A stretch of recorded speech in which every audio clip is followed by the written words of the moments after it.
아침에 시작을 알리는 글로벌 주식 라이브 월스트리트 모닝 브리핑. 6월 9일 목요일 순서 시작하겠습니다. 네, 안녕하세요. 여도은입니다. 안녕하십니까, 정우성입니다. 목요일입니다. 목요일입니다. 네, 눈 깜빡 네. 감고 뜨니까 벌써 주말이 코앞으로 다가왔어요. 그런데 오늘 아침에 약간 비가 왔거든요. 네, 맞아요. 반가웠는데 구슬구슬. 비가 오다 말았습니다. 그러니까요. 지금 사실 농번기가 막 지나고 나서 비가 네. 좀 많이 내려줘야 맞습니다. 가을에 우리가 수확을 많이 할 수 있는 네. 숙련이 기다려지는데 이렇게 된다면 사실 너무 어렵죠. 올해는 거의 비가 안 온 것 같아요. 맞아요. 느낌상. 그래서 얼마 네. 전에 내렸던 비가 뭐 경제 가치로 따지면 엄청난 금액의 경제 가치라고 하는데 비가 좀 더 내렸으면 좋겠고 우리가 또 이렇게 이야기하다 보면 자연스럽게 주식 시장으로 넘어가잖아요. 그렇습니다. 가을에 수확을 네. 하려면 지금 시장에 단비가 내려야 되는데 내려야 되는데 여전히 가뭄의 모습을 좀 보여줍니다. 예. 아니 또 비가 내리면은 어떤 비는 또 좋게 해석을 하고 또 며칠 지나면 그 비가 홍수를 야기했다라는 식으로 이제 좀 약간 방향이 가늠하기가 너무 어려운 예. 변동성이 여전히 우리 시장을 장악하고 있는 네. 그런 상황이 아닐까라는 생각이 듭니다. 네. 하락 마감을 했어요. 예, 근데 하락 우리가 마감했고요. 뭐 그동안 네. 올랐으니까 그 부분에 대해서 잠시 예. 후에 우리 정석 부사장님께 정리해 주실 거고요. 또 오늘은 미래세증권 김석환 선임 연구위원과 네. 함께합니다. 항상 이분 오시면 여러 가지 지표를 보면서 팩트 체크를 하곤 하는데 오늘은 또 어떠한 사실관계에 입각한 또 시장의 향후의 흐름에 대해서 이야기해 주실지 확인해 보도록 하겠습니다. 또 월가의 소식 오늘도 어김없이 미국 주식에 미치다 이항영 전문위원과 함께 살펴보시죠. 네. 자, 오늘 주제를 먼저 보도록 네. 하겠습니다. 오늘의 기네요. 주제입니다. 인텔의 실적 전망 경고하고 인플레이션 우려에 3대 지수가 하락 마감했다고 적었고요. 주요 지수가 3일 만에 하락 마감했습니다. 네. 안타까운 그런 모습이었고 3대 지수의 흐름을 짚어볼 건데요. S&P 500이 1.08% 마이너스, 다우가 0.81% 마이너스, 나스닥이 0.73%가 빠지는 그런 모습 보이는데 이 세 가지 지수를 보시면서 특징점을 찾아보시면 좋을 것 같습니다. 특징점. 네. 특징. 우리 매화 같은 눈을 한번 찾아보시면 좋을 것 다우가 같아요. 가운데로 옮겨졌어요. 원래 다우가 맨 처음에 있었는데. 아니 여행커님, 제가 이 정도 바꿔서 뭔가 물어보시겠습니까? 뭐죠? 야마야한 예, 것도 여러분 잘 아니고. 보시면 아시겠지만 네. S&P 500 다우는요 네. 한 번도 플러스권까지 가지 못했습니다. 저 빨간 선을 넘지 예, 못했군요. 못했고요. 나스닥은 넘었다가 빠지는 그런 모습 보여갖고 네. 실제 이미 장 초반부터 뭔가 걱정거리 있었다고 보시면 될 것 같고 특히 네. 내일 나오는 CPI에 대한 긴장감을 보여줬다 보시면 좋을 것 같습니다. 아니 근데 보통 우리가 예. 지금 사실 금리 인상기에서 시장이 좀 흔들리면은 나스닥이 제일 먼저 좀 흔들리는데 요즘에는 상대적으로 빅테크가 그래도 조금 더 강한 것 같아요. 그 어젯밤에도 말씀을 드렸습니다만 네. 많이 이익 난 종목을 팔고 뭘 살까 물어본다 그러면 지금 네. 빅테크가 아니겠냐. 그쵸. 많이 빠져 있으니까. 그래서 오히려 그쪽으로 매수가 몰리는 그런 모습 보였다고 보시면 되고요. 네. 이게 바로 어제 점심시간의 모습인데요. 보시는 것처럼 다 빠진 게 아니었고요. 애플, 아마존, 테슬라 좋았습니다. 메타플랫폼 좋았고요. 엔비디아까지 반등하는 그런 모습을 보여줬는데 네. 맨 끝에 있는 거 혹시 보이십니까? INTC 예, 인텔. INTC.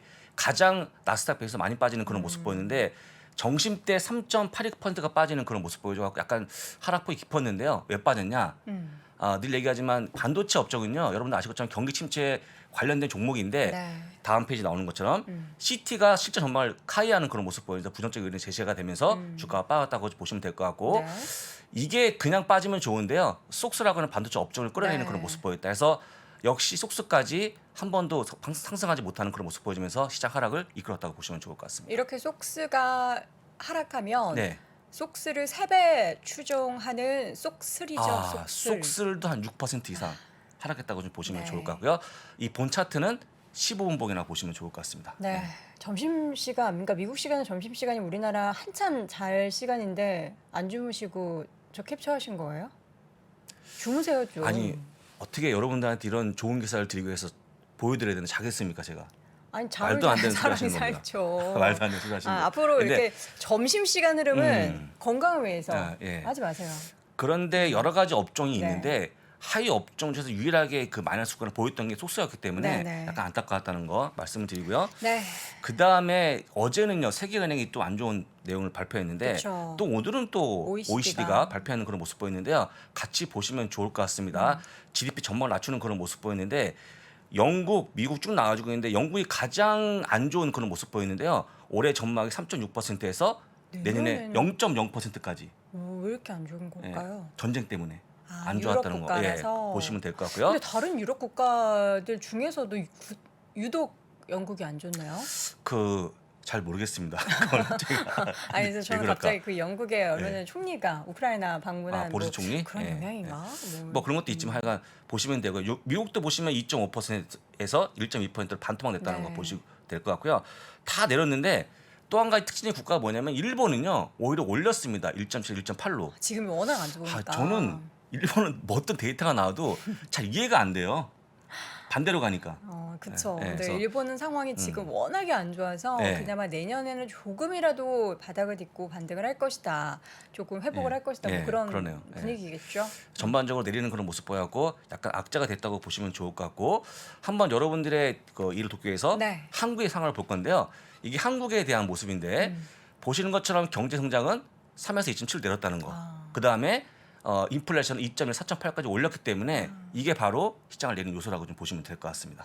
경기에 대한 네. 전망은 점차 좀 먹구름이 들이오고 예, 있는데 이 그렇습니다. 가운데 물가가 진정이 되지 않는다는 거, 예. 안정이 되지 않는다라는 게 시장의 가장 큰 악재죠. 혹시 여러분 저성장 고물가가 어떤 용어인지 아시죠? 스태그플레이션이 스태그플레이션이 올 수 있다는 걸 보여주는 표니까요. 잘 보시면 될 것 같고요.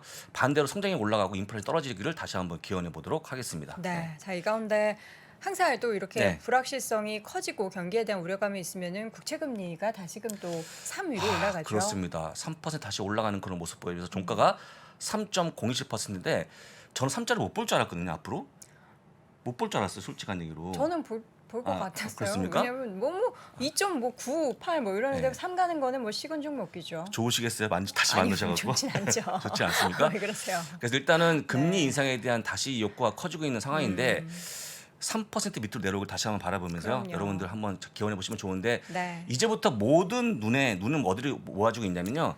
내일 발표되는 CPI를 CPI. 모아주고 있는데 다시 한번 제가 표를 보여드리겠습니다. 지금 쭉쭉 올라가서 지난달에 8.5%, 지난달에 8.3% 찍고 이번 달이 8.2% 나오고 있는데 글쎄요. 8.2가 나올까요? 한번 기대해 보시면 좋은데 지금 점점 8.3까지 올리는 그런 모습 보여갖고 네. 피크아웃은 못 찍으려고 보이고 있으니까요. 참고하시면 좋을 것 같습니다. 이게 이제 숫자가 뭐 8.3이든 8.4든 뭐가 중요하겠느냐 하는데 이걸 바로미터로 해서 예, 그렇죠. 이런 연준의 정책들이 네, 또 시장에서는 사실 연준의 정책이 그렇다고 뭐 0.5, 0.75에서 크게 달라지진 않는데 시장의 심리가 굉장히 달라지죠. 심리죠, 심리인데 소수 의견이지만 8.5%까지 보는 분이 계셔갖고 만약에 8.3 이상 나온다 그러면 다시 한번 시장의 충격을 면치 못할 것이다라고 말씀 드려보도록 하겠습니다. 근데 요즘에 뭐 발표되는 뭐 유가나 식료품 가격들의 동향을 제외한 다른 가격들을 봐도 크게 막 내려갔다라는 그런 소식을 듣지를 못해서 중고차 가격도 크게 안 내려. 중고차까지 빠졌지만 네, 지금 중요한 게 식품 가격과 에너지인데 거의 안 에너지는요 내려갔죠. 거의 매일 올라오는 그런 모습 보여갖고 네. 아직까지는 피크아웃 올라가기는 좀 먼 게 아닌가라고 좀 말씀을 드립니다. 보면은 이제 WTI 기준으로 유가가 또 120불을 넘어서서 122달러까지 네, 올라왔죠.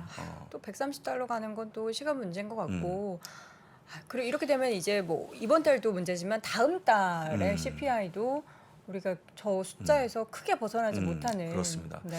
근데 제가 볼 때는 한국 기름값 싸다고 생각하지 않습니까? 근데 오히려 지금 해외 대비해서요. 근데 지금 점점 해외 기름값이 올라가다 보니까 그렇게 비싼 게 아니에요, 한국이. 그러니까요. 예, 우리나라가 상대적으로 네. 예전에는 사실 비쌌죠. 미국 대비해서는 좀 비싸다는 네. 그런 생각이 있었는데 이제는 뭐 예, 비슷비슷한 것 같습니다. 그렇습니다. 네. 참고하시고요. 맵을 전체적으로 좀 보도록 할게요. 자, 맵입니다. 역시 엔비디아를 비롯한 반도체 업종이 빠졌는데 인텔 때문에 네. 빠진 거니까 참고하시면 될 것 같고요. 여러분들이 지금 나와주고 있는 악재는 대부분 다 알고 있는 악재인데 이렇게 개별 기업에 대한 전망이 떨어지는 거는 우리가 모르지 않습니까? 그쵸. 그런 거 반영되는 모습이었다고 보시면 될 것 같고요. 오, 넷플릭스. 넷플릭스가 오랜만에 올라가는 그런 모습 보였는데 어제요. 세트박스 업체인 로쿠하고 한번 인수해보겠다. 로쿠를. 그 인수하는 게 네. 호재인가요? 근데 어제 저희끼리 얘기했습니다만 넷플릭스는 지금 자체적으로 뭔가 해결 방안을 찾아야지 글쎄요. 다른 기업 인수해서 저는 아니라고 보고 있거든요. 개인적 의견입니다만. 해서 약간 부정적으로 보고 있는데 어제 올라왔기 때문에 일단 시장의 반응 좋았다고 보시는 게 맞을 것 같고요. 네. 근데 역시 이제 넷플릭스는 음. 빨리 더 다양한 영상을 만들어 갖고 올려놔야 됩니다. 저는 요즘에 급합니다. 넷플릭스를 정주행하고 있는 콘텐츠가 하나 있어요. 넷플릭스가 또 자체 그 다큐멘터리를 굉장히 잘 만들잖아요. 뭐가 있죠? 세계에서 가장 뭐 멋있는 집이었나? 어쨌든 세계 각국의 그런 다양한 집을 소개해 주는 집을 건데 소개하는 거. 마이애미 편에 나오는 집이 하나 있었는데 나중에 그런 집을 짓고 살고 싶다라는 생각이 들 정도로 어쨌든 중요한 거는 컨텐츠인데 그런 숨은 컨텐츠들이 참 많은데 사람들이 이제 좀 오징어 게임 같은 그런 핫한 컨텐츠를 원하는 그런 추세에서 조금이라도 벗어나는 그러한 좀 움직임이 있다면 좋겠지만 저 같은 사람은 소수겠죠. 아주 소수가 아닌가 네, 저는 생각이 다큐멘터리 드니까요. 잘 안 보시니까. 잘 안 봅니다. 네. 안 보고 영화를 보니까요. 그 다음에 이어서 보게 되면 여러분들이 제가 표시 안 했습니다만 테슬라가 어제 올라갔거든요. 네. 왜 올라갔느냐? 테슬라가 워런 버핏 옆으로 갔다라고 보시면 될 것 같아요. 워런 버핏 무슨 옆으로 말씀인지 갔다니요? 모르겠죠. 네. 테슬라가 어제 BYD하고 협력을 강조하는 그런 모습 보였는데 BYD가 워런 버핏 투자하고 있는 그런 전기차 업체 아니겠습니까? 해서 이제 어차피 직접적인 관련은 없지만 한 달이 건너갖고 네. 뭔가 친해지고 있는 그런 모습 보여 올라갔다는 거 좀 보여드리고요. 네.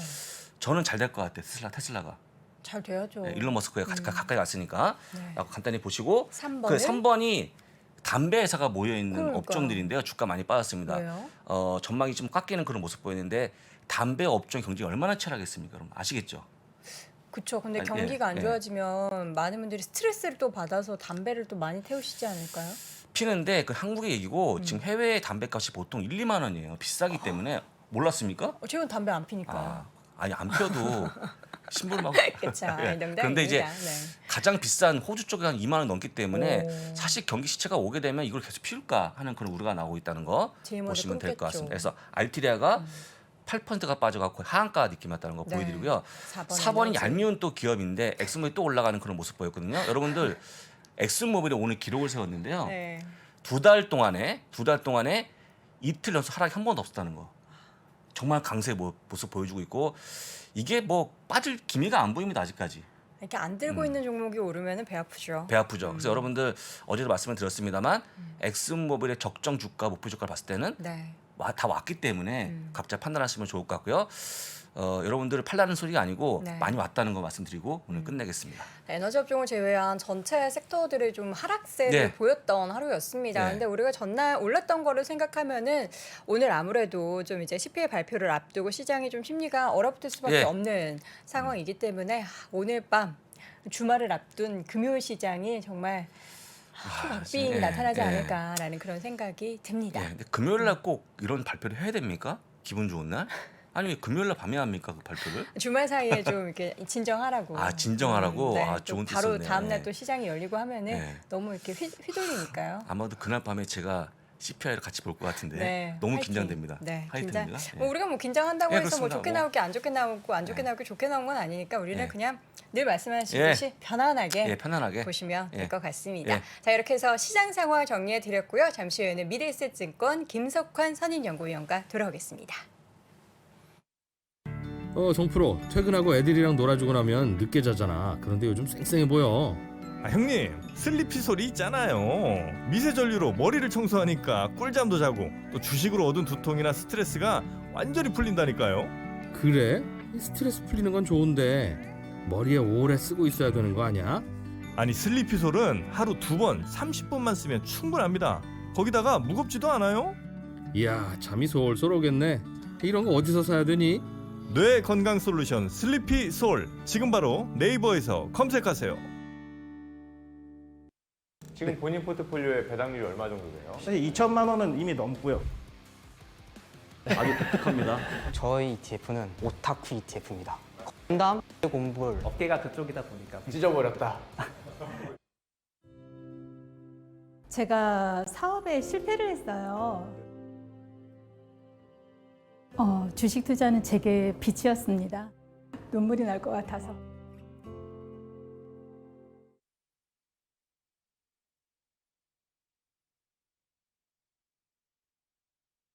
네, 위더 투자 스타. 저는 진짜 지난번에 첫 회 보고서 이거 너무 재밌어요. 그래서 우리 시청자분들이 이전 영상을 꼭 보셨으면 좋겠고 이게 우리가 뭐 투자 관련된 이야기도 좀 나누지만 재미와 또 감동까지 감동이 있더라고요. 있습니다. 감동이 있었습니다. 네, 그래서 영상 1시간짜리니까 여러분들 꼭 이번 주에도 업로드되는 2화 예. 기대해 주시길 네. 바랍니다. 자, 이번에는 심층 인터뷰 미래에셋증권 김석환 선임연구위원 함께합니다. 내 아이의 아버지 어서 오세요. 안녕하십니까? 네, 반갑습니다. 또 오늘은 어떤 데이터와 또 지표들을 보여주실지 기대가 되는데 지난주에 제가 캘린더를 네. 보여드렸잖아요. 그에 문의가 엄청 오더라고요. 왜요? 안 보고 계셨던 건가? 안 보이셔갖고. 아니요. 안 보고 계셨던 거. 캘린더는 근데 모든 증권사에서 한 달에 한 번씩 다 무료로 다운로드 받을 수 있잖아요. 그렇죠. 모르셨던 분들이 꽤 많으셨나 봐요. 그런가요? 그래서 문의를 많은 분들이 주셨길래 네. 또 친절하게 답변을 해드리고 했었는데 네, 네. 아무튼 또 주간 단위로 나오거든요. 네. 그렇죠, 그렇죠. 네, 근데 이제 6월달에 여러 가지 이슈들이 좀 많이 있습니다. 지난주에는 고용이었고 네, 이번 그렇죠. 주는 물가. 물가예요. 네, 그래서 아마 이번 주 초반 같은 경우에는 그렇게 뭐 크게 움직이는 모습들이 나타나지 네. 않았겠지만 오늘과 내일 중에 아무래도 중요한 이벤트들이 또 예정되어 있기 때문에 그걸 좀 보셔야 될 것 같은데 한번 캘린더를 보시면 일단 오늘 같은 경우에는 유럽에서는 ECB 통화정책회의가 있을 예정이에요. 그러니까 이때까지는 유로존과 미국 간의 그러니까 각국 중앙은행 간의 통화정책의 방향성이 좀 다르다 보니까 실제 미국은 좀 타이트하게 가고 있고 유럽은 계속해서 느슨하게 가고 있는 이런 상황에서 약간의 그러니까 우리가 환율이죠. 네, 달러 유로 달러 환율의 차이가 좀 있었는데 지난달에 유로존에서 약간 스탠스를 좀 바꾸겠다 이런 얘기를 하면서 유로화가 다시 좀 강세의 모습으로 가는 이런 모습들이 좀 나타나기도 했었거든요. 그래서 오늘 이제 통화 정책 회의 내용을 좀 잘 보셔야 될 것 같기는 한데 이미 내용은 좀 나온 내용들이 있습니다. 우리가 7월부터는 점진적으로 금리 인상을 하겠다라는 내용을 이미 라가르드 총재가 밝혔기 때문에 이런 부분들이 좀 더 어떻게 확정이 되는지를 보셔야 될 것 같고 또 하나는 지금 저희가 시장에서 예상을 하고 있는 거는 연말까지 대략 뭐 9월까지 대략 25bp씩 해가지고 한 75bp 정도 올리는 거 예상하고 있는데 유로존도 물가 상승률이 만만치 않은 상황이거든요.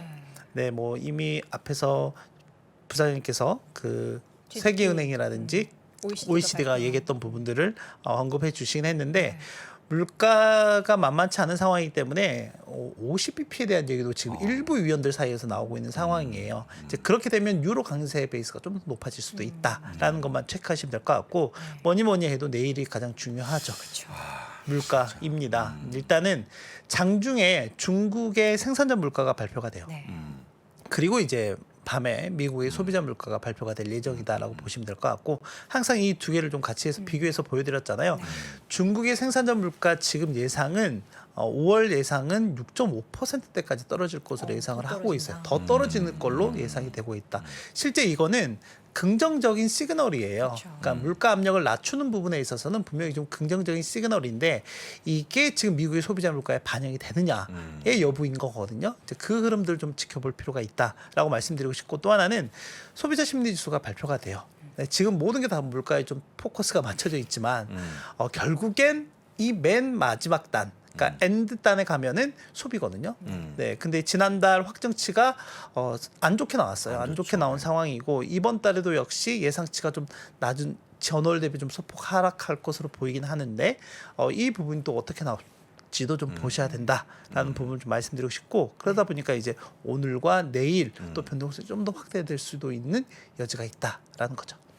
이게 이제 방금 전 마감됐던 미국 시장도 좀 변동성이 있었지만 오늘 밤 열리는 시장이 변동성의 최고봉이 아닐까라는 그런 생각이 드는데 앞서 중국의 생산자 물가 지수가 이미 꺾여서 9월 이제 따라갈 것이다라고 했는데 중국이 꺾인 것만큼 미국의 소비자 물가 지수가 생각보다 많이 꺾이지가 않아가지고 그렇죠. 지금 이제 여러 가지 요인들이 좀 있는 것 네. 같아요. 네, 여러 가지 요인들이 좀 있는 것 같은데, 근데 좀 최근에 나오는 여러 지표들 좀 보면 네. 다 그래도 긍정적인 요인들이 좀 있는 것 같아서, 그러니까 지난주 같은 경우에는 좀 투자 심리 단에서 안정적으로 볼 만한 네. 긍정적인 요인들 좀 설명을 해드렸다라고 하면 저희가 궁극적으로는 연준이 보고 있는 지표가 크게 보면 결국엔 고용과 물가라고 하는 그렇죠, 부분인 그렇죠. 거잖아요. 지금 한번 보시면 결론적으로는 지난주에 나왔던 고용 같은 경우는 상당히 좀 잘 나온 부분들이 그렇죠. 있거든요. 이제 그런 부분들을 한번 체크해서 보시면 고용 같은 경우에는 뭐 저희가 항상 말씀드리지만 ADP와 노동부에서 발표하는데 노동부는 상당히 잘 나왔어요. 그러니까 여전히 노동 수요는 좋다라는 걸로 보면 될 것 같고 그래서 이 두 가지 듀얼 맨데이트라고 하는데 연준은 지금 고용에 대해서는 크게 걱정하고 있지 않은 상황이에요. 이제 문제는 물가니까, 네, 물가니까. 그리고 또 하나는 지금 실직자 1인당 일자리 수가 몇 개나 되느냐라고 했을 때 역대 최고 수준이에요. 그러니까 제가 실직자예요. 자리가 2개나 있네요. 만약에 네 그러면은 안 되지만 그러면은 2개의 일자리 중에서 나는 하나를 선택해서 갈 수 있다는 거예요. 어마어마한 상황이죠 지금. 네. 그러네요. 기업에서는 제발 와달라 그러는 거고 네. 골라서 갈 수 있는. 그런데 이제 미국 소비자들 입장에서는 그러면 내가 당장 일자리를 찾아야 되는 요인이 있느냐라고 봤을 때 이제 생기고 있다라고 하는 거예요. 어떤 부분들이 좀 생기고 있는 상황이냐면 팬데믹 기간 동안에 정부에서 막대한 자금을 지출했었죠. 근데 직접 소비자들한테 국민들한테 캐시를 꽂아줬단 말이에요. 네. 그러면서 저축이 확 늘었어요. 역대 최고 수준 35%대 가기로 했었거든요. 근데 그게 지금 4%대까지 내려와 있는 상황입니다. 그리고 어제 발표된 소비자 신용도 있긴 하지만 그러다 보니까 사람들이 신용을 이제 많이 쓰게 돼요. 크레딧 카드나 신용카드 그렇죠, 이런 부분들 좀 많이 사용하고 있는 부분들이 있다. 그래서 최근 20년 내에 소비자 신용도 최고 수준까지 좀 올라와 있는 상황이다. 그럼 이제 신용을 썼으면 갚아야 되잖아요. 갚아야죠. 일을 해야 돼요. 일을 네, 해야죠. 일을 해야 된다. 그러다 보니까 업종별로 약간의 좀 차이는 있긴 하지만 지금 2020년 3월과 4월에 거의 한 2,500~600만 개의 일자리가 미국에서 사라졌었거든요. 근데 그 이후부터 현재까지 누적으로 보면 전 사라진 일자리의 95% 정도는 회복을 했다. 라고 보면 될 것 같습니다. 다만 앞에서 ADP 민간 고용이 약간 부진했던 이유 중에 하나는 지금 최근에 올해 들어서 특히 그 일자리 창출을 가장 많이 기여하고 있는 게 이 레저와 접객이라고 하는 부분이거든요. 그러니까 우리가 흔히 얘기하는 서비스 쪽이라고 보시면 될 것 같은데 이쪽이 좀 약간 부진한 모습이 좀 최근에 나타났었어요. 네, 그런 부분들의 영향이 있어서 ADP 민간 고용은 좀 부진했었지만 하지만 전체적으로는 일자리 수가 늘어나고 있는 회복되고 있는 모습들을 나타내고 있고 일부 뭐 운송 창고나 소매 이런 쪽에서는 오히려 팬데믹 이전을 다 회복을 한 상태다라는 걸로 좀 보시면 될 것 같습니다. 야 일자리가 정말 좋은데 왜 웃죠? 너무 네. 좀 부럽네요. 아, 부럽죠. 근데 골라서 갈 수 있는. 한 가지 좀 약간 네. 그 이해가 안 되는 건 뭐냐면 일부 기업들은 또 사람을 감안하고 있지 않습니까? 그렇죠. 특히 좀 큰 빅테크. 네. 네, 이제 그걸 좀 조심해야 될 예, 포인트입니다. 예, 뭐냐면 그렇죠.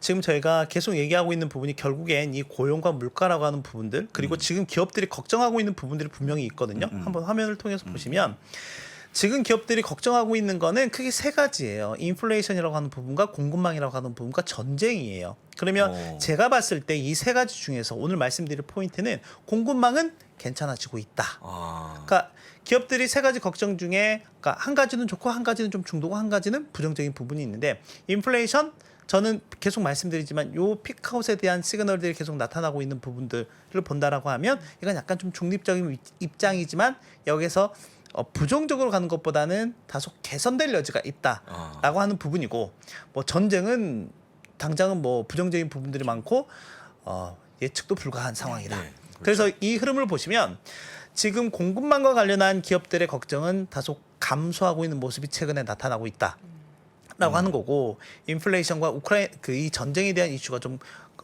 우려가 좀 커져가고 있는 상황인데 이걸 각각 하나씩 좀 뜯어서 보면 그 저희가 항상 베이지북이라고 하는 게 있어요. 뭐 잘 아시겠지만 FOMC 한 2주 전에 항상 발표되는 각 미국의 각 지역의 경제 동향 보고서라고 보시면 될 것 같은데 거기에서 공급망과 관련한 쇼티지가 언급된 횟수가 얼마나 되느냐라고 했을 때 진짜 작년 3, 4분기가 거의 뭐 최고치였다라고 보시면 될 것 같아요. 그때 어마어마하게 공급망 변동 현상에 대해서 이슈가 계속 됐었잖아요. 근데 지금 같은 경우에는 계속 경감이 되고 있는 모습들이 좀 나타나고 있더라라고 하는 거고 그걸 좀 가장 잘 직관적으로 볼 수 있는 게 뭐냐면 각 제조업 지수 내에서 그 딜리버리 타임이라고 하는 게 있어요. 그러니까 생산자가 만든 제품이나 재화가 이 수요자 소비자에게 갈 수 있는 그 시간이 얼마만큼 되느냐라고 하는 건데 이거 같은 경우도 보면 상당히 유사한 궤적으로 개선되고 있는 모습들이 확인이 되고 있더라라고 그렇죠. 보시면 될 것 같고요. 또 하나 이제 대표적인 게 저희가 이제 BDI 지수라든지 컨테이너 운임 지수 이런 거 얘기 많이 하잖아요. 이런 부분들도 의미 있는 수준으로 계속해서 하락하고 있는 모습들이 나타나고 있다라고 하는 거고 또 하나는 뉴욕 연은에서 발표하는 이제 글로벌 공급망 압력 지수라고 하는 게 있는데 이게 일단 지난해부터 같이 꺾이고 있는 모습이 나타나고 있어요. 이 말인즉슨 글로벌 공급망 우려에 대한 부분들이 작년보다는 상당히 좀 낮아지고 있는 상황이다라고 하는 거고 이거는 공급단에서 보면 기업 물가 압력을 낮추는 요인으로 작용을 하고 있다라고 보면 될 것 같고요. 또 하나 이게 지금 4월 달에 잠깐 그러니까 글로벌 공급망 압력 지수가 4월 달에 반짝 올랐다가 5월 달에 다시 감소하는 모습을 좀 보이고 있는데 이거 왜 반짝 올랐을까요? 여도원 앵커님. 중국 봄 맞습니다. 네. 근데 지금 풀렸잖아요. 풀렸죠. 네, 풀렸잖아요. 그리고 이제 엊그저께 리커창 총리가 네. 그 우리나라로 따지면 딱히 국토교통부라고 해야 될까요? 아무튼 그 교통 인프라 네. 운송을 담당하는 이제 정부 부처가 있어요. 직접 찾아가서 네. 운송량 늘려라. 늘려라. 빨리 늘려라. 이렇게 되게 그러니까 저도 이제 옆에 중국 담당하는 그 연구원 분한테 여쭤봤더니 이례적이고 네 그렇다라고 보시면 될 것 같습니다. 지금 이렇게 좀 하고 있는 상황이기 때문에 적어도 저희가 우려하고 있는 그러니까 물가라고 하는 게 결국에 가격이라고 하는 측면에서 보면 수요와 공급으로 구분지어서 볼 수가 있잖아요. 제가 두 가지 측면에서 그렇다라고 하면 적어도 이 공급단에서의 이슈는 어느 정도 완화가 되고 있는 부분들이 있구나라고 하면 보시면 될 것 같고 이제 수요단을 봐야 되잖아요. 그렇죠. 네, 수요단을 봐야 되는데 파월 연준의장이 계속 했던 얘기가 있습니다. 우리는 공급망 컨트롤 못해. 그러니까 수요단을 그렇죠. 할 거야. 어떻게? 금리 인상해서. 그건 별로 안 좋은 거 아닌가요? 뭔가 안 좋은 선순환이 거죠. 아니라. 네. 안 좋다? 안 좋다라고 하는 건 없는 것 같아요. 그러니까 이게 소비를 줄여서 뭔가 물가를 안정시킨다라는. 그렇죠. 그러니까 수요를 결국에 이제 억제를 하겠다라고 하는 건데 그 수요를 경기 둔화까지는 이제 어쩔 수 없는 거고 침체를 유발하지 않을 정도만큼 하겠다라고 하는 게 중립 금리입니다. 계속 말씀드렸던 것처럼. 그 컨트롤이 근데 가능할까요? 될까요? 저도 궁금합니다. 그리고 항상 연준은 선행해서 움직이지는 않아요. 네, 항상 데이터를 확인하고 이제 하는 거기 때문에 그런 측면에서 보면 제가 그 좀 가져왔는데 그러면 지금 금리 인상의 효과는 바로바로 나타나고 있습니다. 금리 인상의 효과는 바로바로 나타나고 있는데 지금 이걸 보면 미국 가계의 소비 항목별로 보면 이 지출 비중이 어떤 것들이 크냐라고 했을 때 주택이 크고요. 그렇죠. 그다음에 교통, 음식 다 이게 물가하고 연관되어 있는 것들이에요. 이것들이 대략 한 70% 정도 차지하거든요. 그러면 이게 지금 보이고 있는 거는 뭐냐면 미국의 30년 만기 모기지 금리입니다. 우리는 이제 보통 10년 뭐 이 정도로 보긴 하는데 30년 만기 모기지 금리가 작년 연말에 대략 작년 연말 기준으로 보면 3% 정도였어요. 그럼 지금 얼마냐? 5%거든요. 그러면 작년 연말에 원리금 상환한다라고 했을 때 대략 매월 한 $1,280 정도가 들어갔는데 지금 금리 수준을 보면 27% 정도 늘었다는 거예요. 부담되네요. 네. 그러면 어떻게 될까요? 이게 지금 소비 항목에서 보면 주택 비중이 가장 큰데 이게 증가하면 자연스럽게 나머지 부분들은 이제 줄일 수밖에 없는 상황이고 근데 거기에다가 교통 쪽에서 보면 저희 뭐 에너지 가격이라든지 또 음식 쪽에서는 뭐 음식 가격도 뭐 계속해서 올라가고 있는 이런 상황들이 되니까 계속 뭐 아까 얘기하셨던 그러니까 전체적인 총 수요가 감소할 수 있는 요인이 계속 이런 순환을 돌고 있다라는 걸로 보시면 될 것 같고 좀 더 오를 여지가 있겠죠. 왜냐하면 다음 주에 있는 FOMC 회의와 7월 FOMC 회의에서 각각 50bp씩 인상하는 게 일단 베이스이기 때문에 그렇죠. 그러면 적어도 지금 앞으로 1%포인트가 더 오른다라고 하는 건데 그러면 이 모기지 금리는 더 오를 거잖아요. 네, 가상금리라고 한다면 그러면 이게 대략 한 7% 수준까지 올라간다라고 하면 작년 연말 대비 거의 한 56% 정도 원리금 상환 부담이 늘어난다라고 하는 겁니다. 그래서 결론적으로는 이 기준금리 인상에 대한 이 영향은 이런 프로세스대로 가게 된다. 근데 이제 궁극적으로는 이런 부분도 걱정이 되지만 소비 여력이라든지 이런 소비에 대한 다시 한번 재고하는 부분들 이런 것도 걱정이 되지만 연준은 당장 하고 싶은 건 물가 상승을 둔화시키고 싶은 거예요. 그렇죠. 그게 가장 최우선 순위이다라고 보시면 될 것 같아요. 저런 식으로 되면은 실질적으로 뭐 미국 경기에 대한 경제에 대한 지표들은 좋아지겠지만 실제 가게에서 느끼는 개인적인 그 경기는 침체가 아니라고 해도 이미 침체고 삶의 질이 굉장히 떨어질 것 같아요. 그럴 수 있죠. 네, 그럴 수 있는 상황이라고 좀 보시면 될 것 같고 이제 다만 이제 그걸 어느 적정 수준까지 할 수 있느냐가 되게 중요할 것 같고요.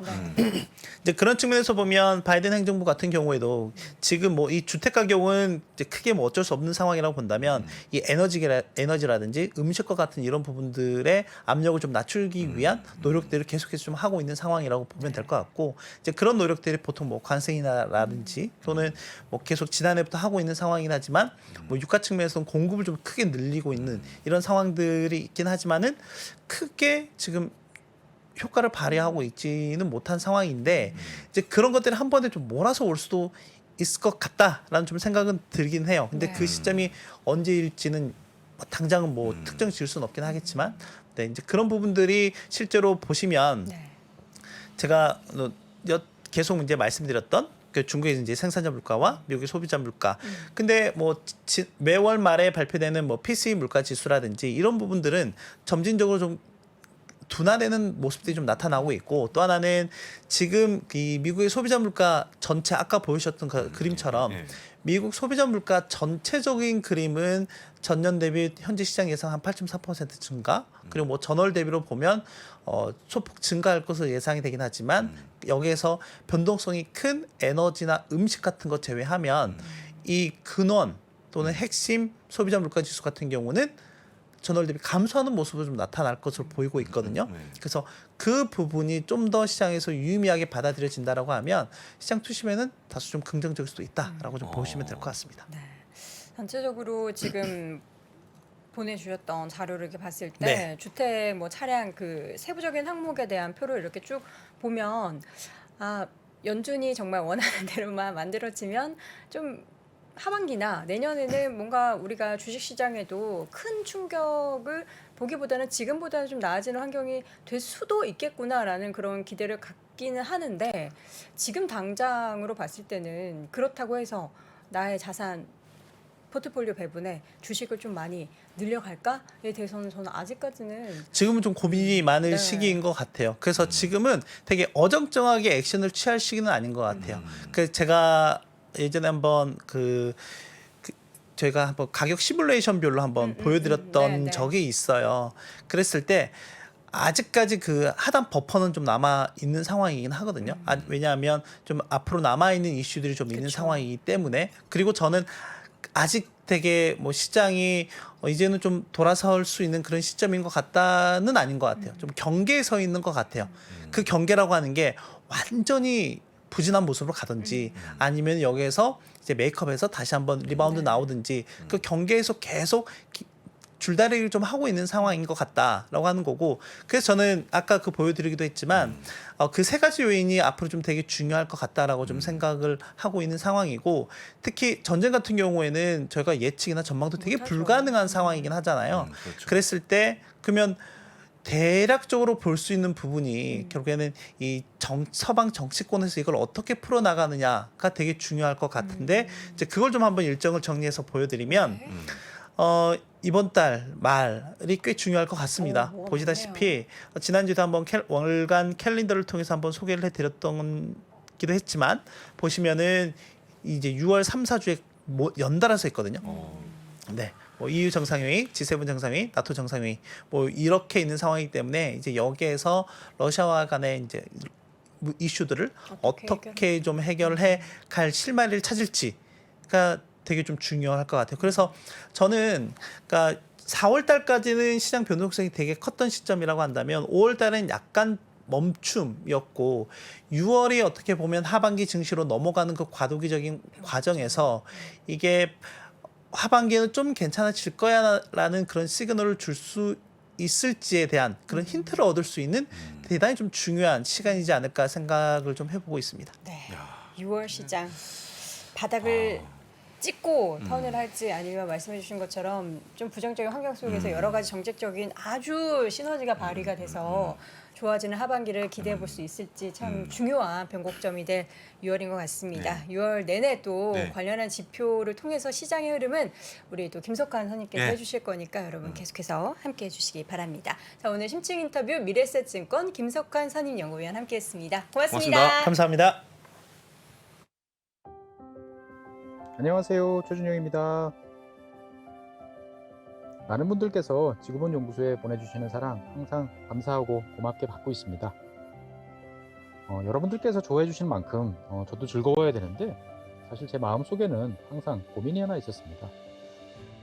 단순한 지식이 아니고 어떻게 하면 지혜를 잘 쌓는 방법을 여러분들과 함께 할 수 있을까? 이런 고민 끝에 부족하지만 제 나름의 해답을 위즈덤 칼리지에 담았습니다.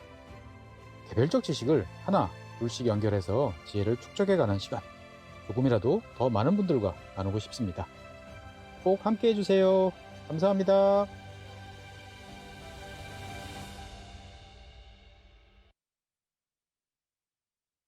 네, 월스트리트 모닝 브리핑 함께하고 있습니다. 저희가 이제 광고 나가는 동안 건강에 대한 이야기를 잠깐 나눴어요. 네, 이게 사실 그렇습니다. 우리가 주식 투자도 그렇고 뭐 여러 가지 이렇게 방송을 보시는 것도 그렇고 다 잘 먹고 건강하게 잘 살자고 네. 하는 거잖아요. 근데 스트레스 받게 되고 막 피곤하고 그러면 뭐 눈 위에 경련이 일어난다든지 그렇죠. 뭔가 좀 이런 일들이 생깁니다. 그러니까 여러분들 저희 방송 보시면서 막 너무 이렇다고 해서 스트레스 받고 저렇다고 해서 스트레스 받지 마시고 늘 말씀하시듯 편안하게 함께 해주시면 좋을 것 같습니다. 저는 건강은요. 네. 딱 이분만큼만 유지했으면 좋겠다. 아, 그래요? 그런 분이 계십니다. 바로 만나보도록 네. 하겠습니다. 미국 주식에 미치다 이항영 전문위원 함께합니다. 위원님 어서 오세요. 네, 안녕하세요. 이영입니다. 굉장히 건강하시다고요? 네. 진도 나가죠. 굉장히 저희 중에서 네. 가장 건강하신 가장 것 건강하신 같아요. 분이고. 예, 건강한 네. 우리 이 위원님과 함께 시장 흐름 보죠. 네. 네. 3거래일 만에 하락한 것에 대한 의미 어떤 걸 또 부여해 볼 수 있을까요? 주가는 좀 나름 좀 반등했죠. 반등 그동안 했습니다. 그래서 정확히 보면 5월 20일 저점으로 8% 9%만 올라왔잖아요. 네. 근데 이제 이 상태에서 걱정들이 있는 거죠. 왜냐하면 지금 시장이 완전히 벗어났다라는 사람은 거의 없단 말이죠. 물론 일부에서는 이제 그렇게 희망회로는 돌릴 수 있지만 아직 잘 모른단 말이죠.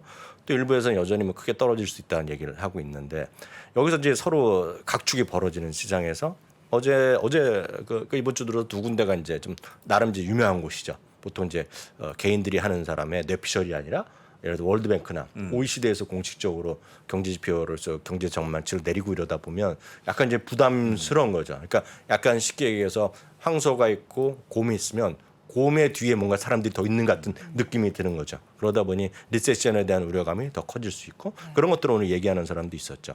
구체적으로 보면 오늘 도이치방크 같은 경우에서는 이런 얘기를 했습니다.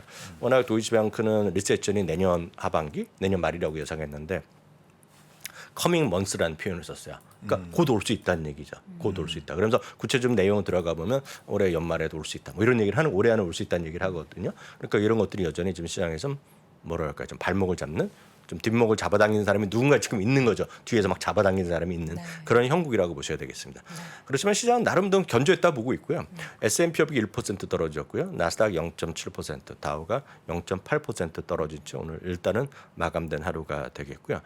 물론 이제 하나하나 들어가면 경제 지표가 좋지 않습니다. 왜냐하면 유가는 결국은 120달러는 넘어서는 모습을 보여줬습니다. 그래서 장중이면 더 높게 간 적이 있었죠. 장중 기준으로 보면. 그렇지만 실제로 종가, 뭐 원유란 게 유가란 게 뭐 종가라는 의미가 별로 없지만 기준가로 보면 여하튼 오늘 3개월 만에 다시 최고치를 가는 그런 모습을 보여줬습니다. 그러다 보니 저는 이렇게 빨리 갈 줄 몰랐는데요. 엑슨모빌이 결국은 사상 최고가를 때려버리는 그런 모습을 보여줬죠. 진짜 무섭게 올라가는 그런 모습이 되겠습니다. 그러니까 지금 그런 얘기가 많은 사람이 하는 거죠. 지금 어려운데 유일하게 지금 좋다고 하는 사람들은 원유를 채굴하는 사람들. 뭐 이런 사람들만 좋은 거죠. 그리고 원유에 관련된 수많은 사람들은 결국 퍼센트를 하는 거거든요. 네, 퍼센트를 마진을 갖는 거기 때문에 결국 그들 관련된 비즈니스를 하는 사람들이 다 좋은 거다. 이렇게 일단 이해하시면 되겠죠. 사실 또 제일 좋은 거는 제가 봤을 때는 구체적으로 제가 기업은 얘기한 적이 없지만 제가 잘 모르니까 엑소모빌 그리고 쉐브론도 겨우 하는데 뭐 미국의 천연가스 회사 뭐라게 부사장 혹시 잘 아는 회사 있어요? 모릅니다 저는. 전 하나 있긴 있어요. 제가 심볼을 때문에 압니다. LNG라는 게 있어요. 심볼. LNG 심볼이?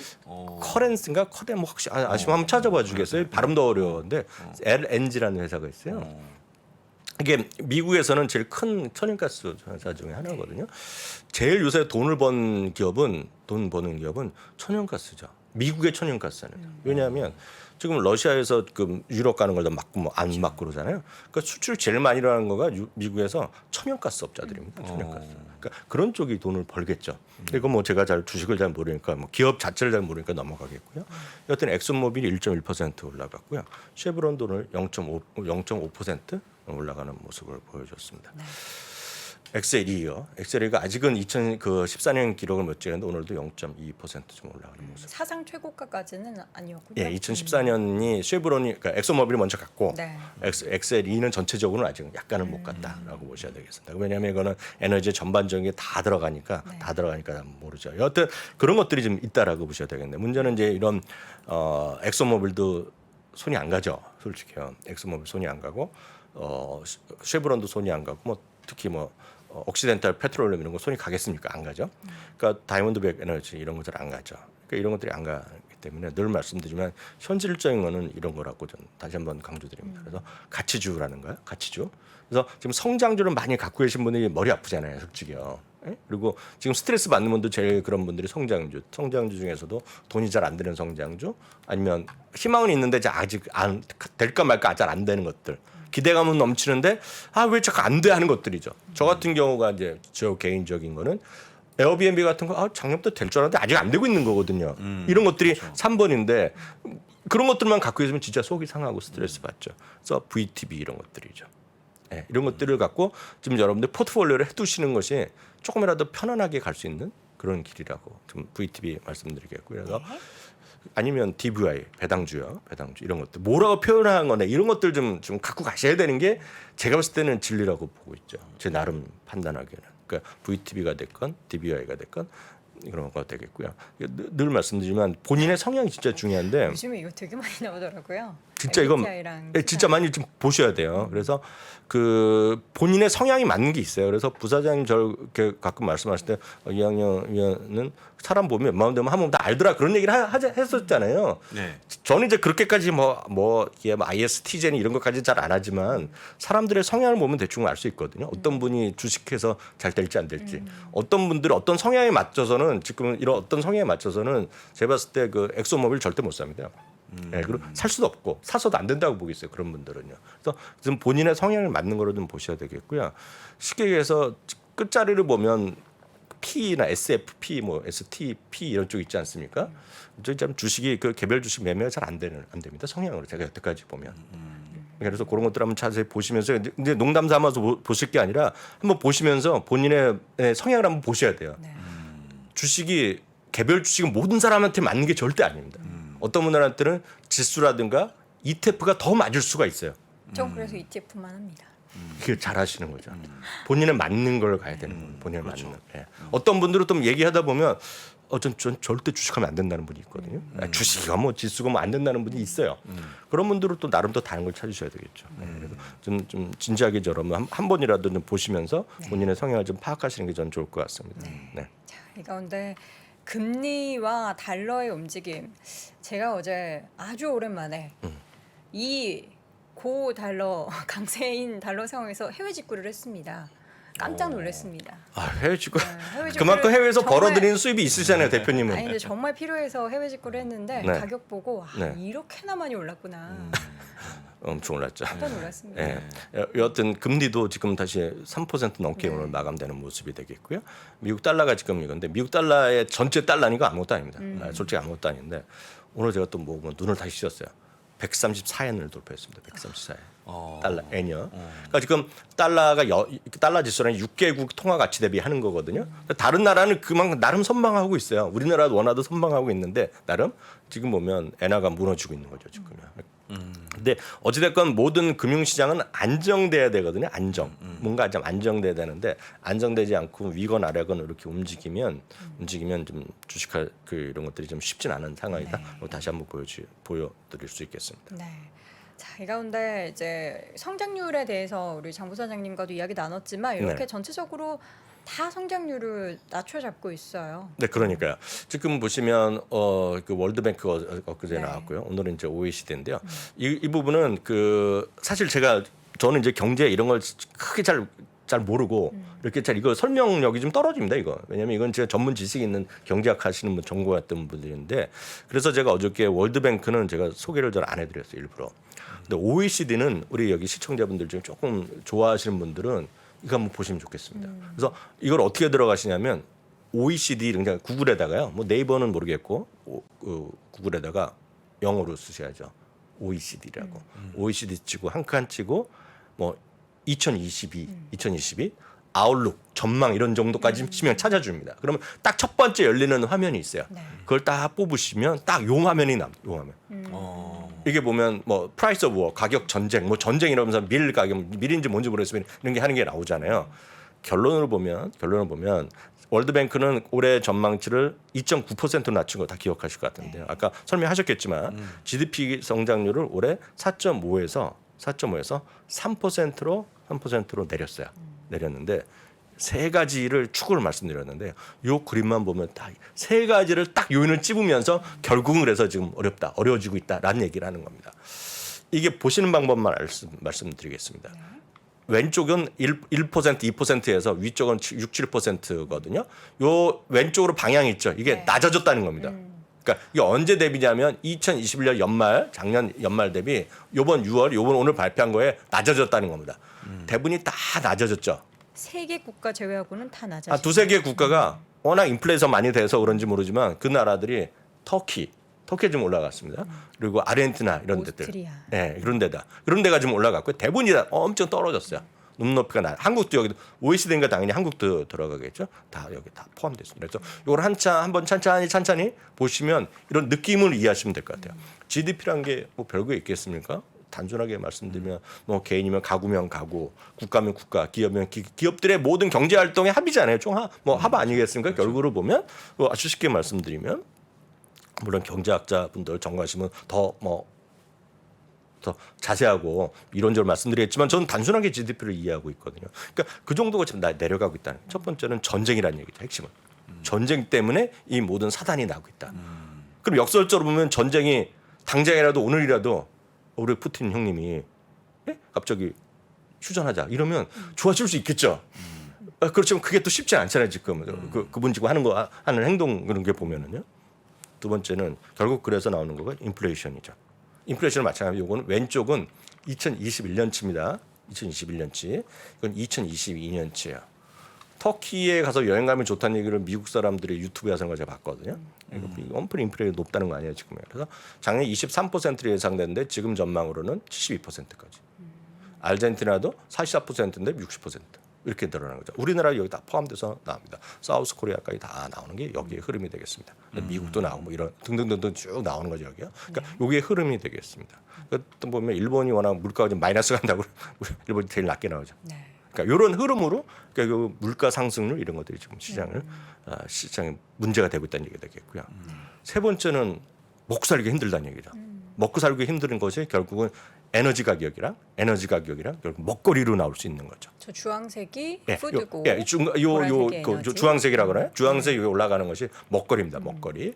그리고 이거는 이제 유가인데 여기서 유가는 이제 브렌트유를 기준으로 했는데 이래서 먹고 살기 힘들고 지금 가난까지 기근까지 나오고 이런 우려감이 있는 거죠. 이런 세 가지 요인. 그러니까 생활 물가 가장 핵심적인 게 기름값이랑 먹거리, 쌀값 이런 거죠. 밀값 이런 거죠. 밀값, 옥수수, 옥수수가 엄청 천정부지로 올라가다 보니까 제일 하는 거가 중남미, 타코 이런 것들 있잖아요. 그 피자 이런 것들이 유럽에서는 피자 이런 거, 그러니까 파스타 이런 것들이 다 난리가 나는 거잖아요. 그러니까 그런 것도 먹거리에 딱 직접적인 영향을 미치는 거죠. 그러니까 그러니까 물론 중남미의 여러 가지 부패 요인도 있고 다 있겠으나 그런 것들이 지금 나오면서 나오는 거죠. 이런 것들이 한번 이게 어렵지 않았어요. 요거 하고 조금 다 자세한 내용을 해봤자 한 5페이지 정도 요약판을 한번 보시면 번역기 돌리시면 전체적으로 좀 이해가 될 것 같습니다. 이런 것들이 나오니 이런 것들은 결국 시장에 뭐 기업들의 하나하나 기업보다는 큰 경제 환경이잖아요. 이거 경제 환경이 약간 억누른 모습이 있다는 거죠. 그렇기 때문에 지금 시장이 이렇게 아직 녹록지 않다라는 거죠. 그러니까 이런 것들을 좀 보여주고 있다는 거죠. 그래서 이게 아니라 이게 전부 다 반대로 간다 그러면 뭐겠어요? 반대로 간다 그러면 그냥 쉽게 얘기해서 적자라도 상관없고 성장 꿈과 희망이 있고 그러면 IPO만 하고 IPO하고 무슨 딴 걸 하면 결국 그냥 주가는 올라가는 거죠. 성장 주고 다 올라가는 건데 이런 걸 느낌 같은 느낌으로 보시면 이게 이런 상황에서 느낌은 제가 받을 수 있는 결론은 모든 것이 모두가 행복할 수 있는 기업 환경은 아니다라는 거죠 지금요. 그것부터 좀 이해를 하시고 시장을 좀 보셔야 되겠다라고 보셔야 되고 그런 것들 전부 이 세 가지나 이런 경쟁을 모두 자기가 완벽하게 이해하고 있고 그에 대해서 기업이나 정말 잘 알고 있고 그 기업이 속해 있는 경제 환경, 산업 환경 그리고 경쟁 환경 이런 것도 정확히 알고 있고 거기다 약간의 신기까지 도움을 받으면 개별 정보 막 가면 되는 거죠 지금요. 근데 그렇지 않은 분들이라면 전 솔직히 대부분이 다 저를 포함한 모든 분들이 거의 99% 거기에 해당되고 있거든요. 그렇죠. 지금은 쉽게 해서 그냥 맘 놓고 막 놀고 시장은 무조건 된다. 이럴 때는 아니라고 좀 보는 거죠. 지금은 아무래도 뭐 밑도 끝도 없는 낙관 우리가 사면 오르는 그런 시장을 사실 그동안 팬데믹 때 경험을 해서 그게 학습 효과가 좀 잘못돼 있는 투자자분들도 계시는데 뭐 기업도 그렇고 투자자 입장에서도 좀 보수적인 시각을 항상 가지고 있어야 될 시기는 맞는 것 같습니다. OECD뿐만 아니라 애틀란타 연방은행에서도